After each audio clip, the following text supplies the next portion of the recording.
আমার এই ভগবানের বাসনগুলো আজকে যখন মানে দুপুরে না মেজে আমি ওইখানে ছাদেতেই আমার ঠাকুরঘর সবাই জানেন, তো বেসিনে রেখে দিয়ে চলে এসেছিলাম। আমার একটু কিছু কাজ ছিল, তো বাসনকোটা লাল হয়ে গেছে। এত মানে রোদ্দুরের তাপ, রোজ মাজবো মানে পরিষ্কার থাকে, কিন্তু কালকে যে রেখে দিয়ে চলে এসেছি তাতে ওটাকে একদম লাল করে দিয়েছে, কালো হয়ে গেছে। আবার ওটাকে নতুন করে মাজতে হবে।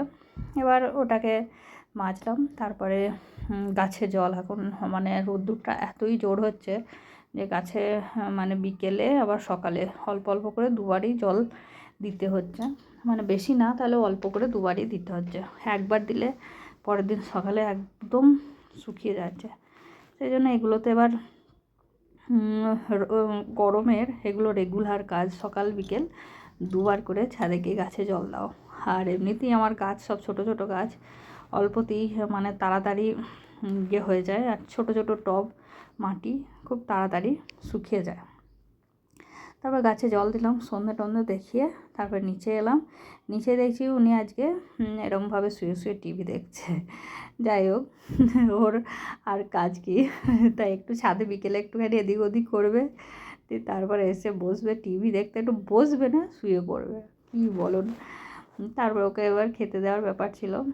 এই আজকে আমি ওকে দুধটাই দেবো।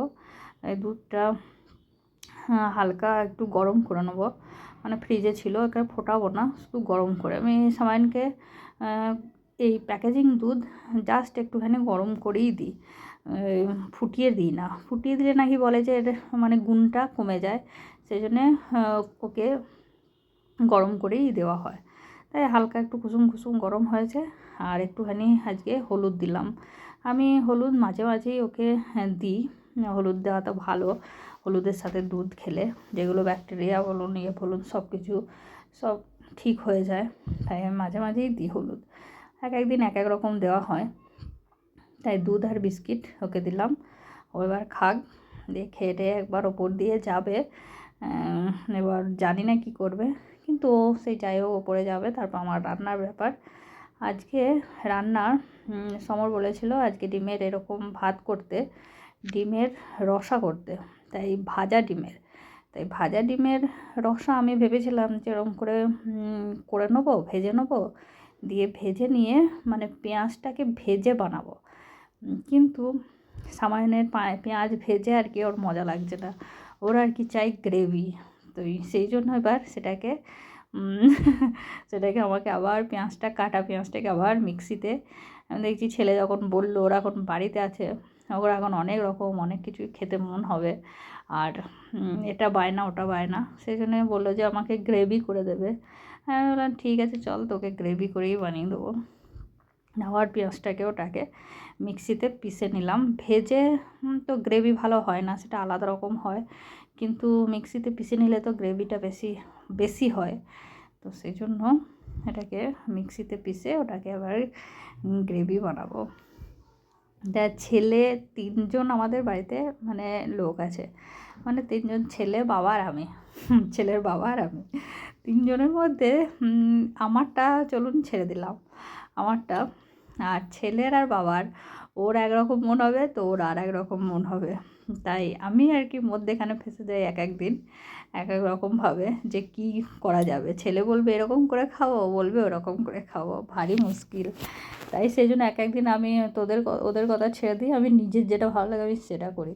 কিন্তু বেশিরভাগ টাইমই আমার ছেলের দিকেই যায়, ছেলের বাবার থেকে, যে আমার ছেলে কি বলছে মানে সেরকম কাজটাই যায়। হয়তো সব মারাই এরকমই করে, যে তার বাচ্চারা যেরকম মানে চায় সেরকমই একটু বানিয়ে দেওয়ার সবাই।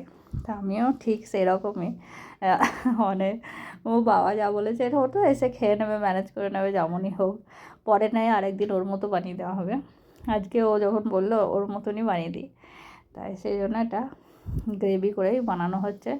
আর 2-3 বার করে খোঁজও নেওয়া হয়েছে যে কী বানাচ্ছ, গ্রেভি করেই বানাচ্ছ তো, মানে আবার সবথেকে বড় ব্যাপার আজকে রাত্রিতে ভাত হবে।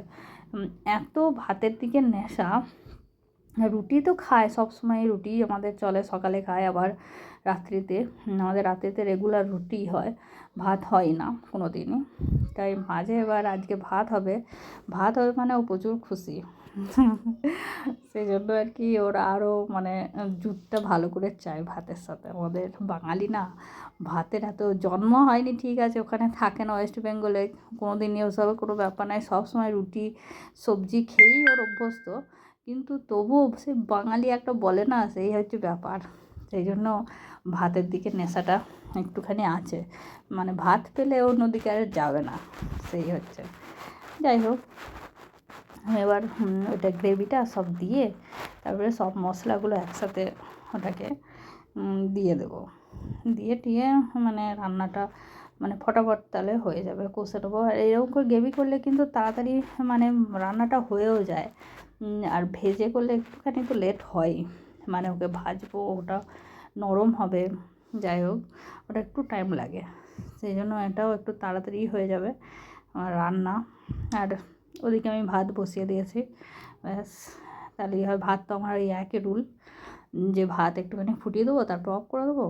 তারপরে আর এখন একটু গ্যাস তো সেভ করতে হবে, বেশি ইউজ করলে চলবে না, অনেক ক্রাইসিস। যাই হোক, আর এদিকে ডিমের ইয়েগুলো সব দিয়ে দেবো, একটুখানি ফোটাবো, তারপরে তুলে রেখে দেবো। জাস্ট আমি একটা ডিম একটা আলাদা আলাদা করে মানে অমলেট বানিয়ে দিয়েছি, যাতে তিনজনের তিনটে বেশ ইজিলি হয়। আর আমার ছেলেও এরকম করলে খুশি হয়। এ দেখুন বেনে গেছে, তারপর গার্নিক্স করে দিয়েছি, দেখেছেন। ভালো থাকবেন, সুস্থ থাকবেন, বাই।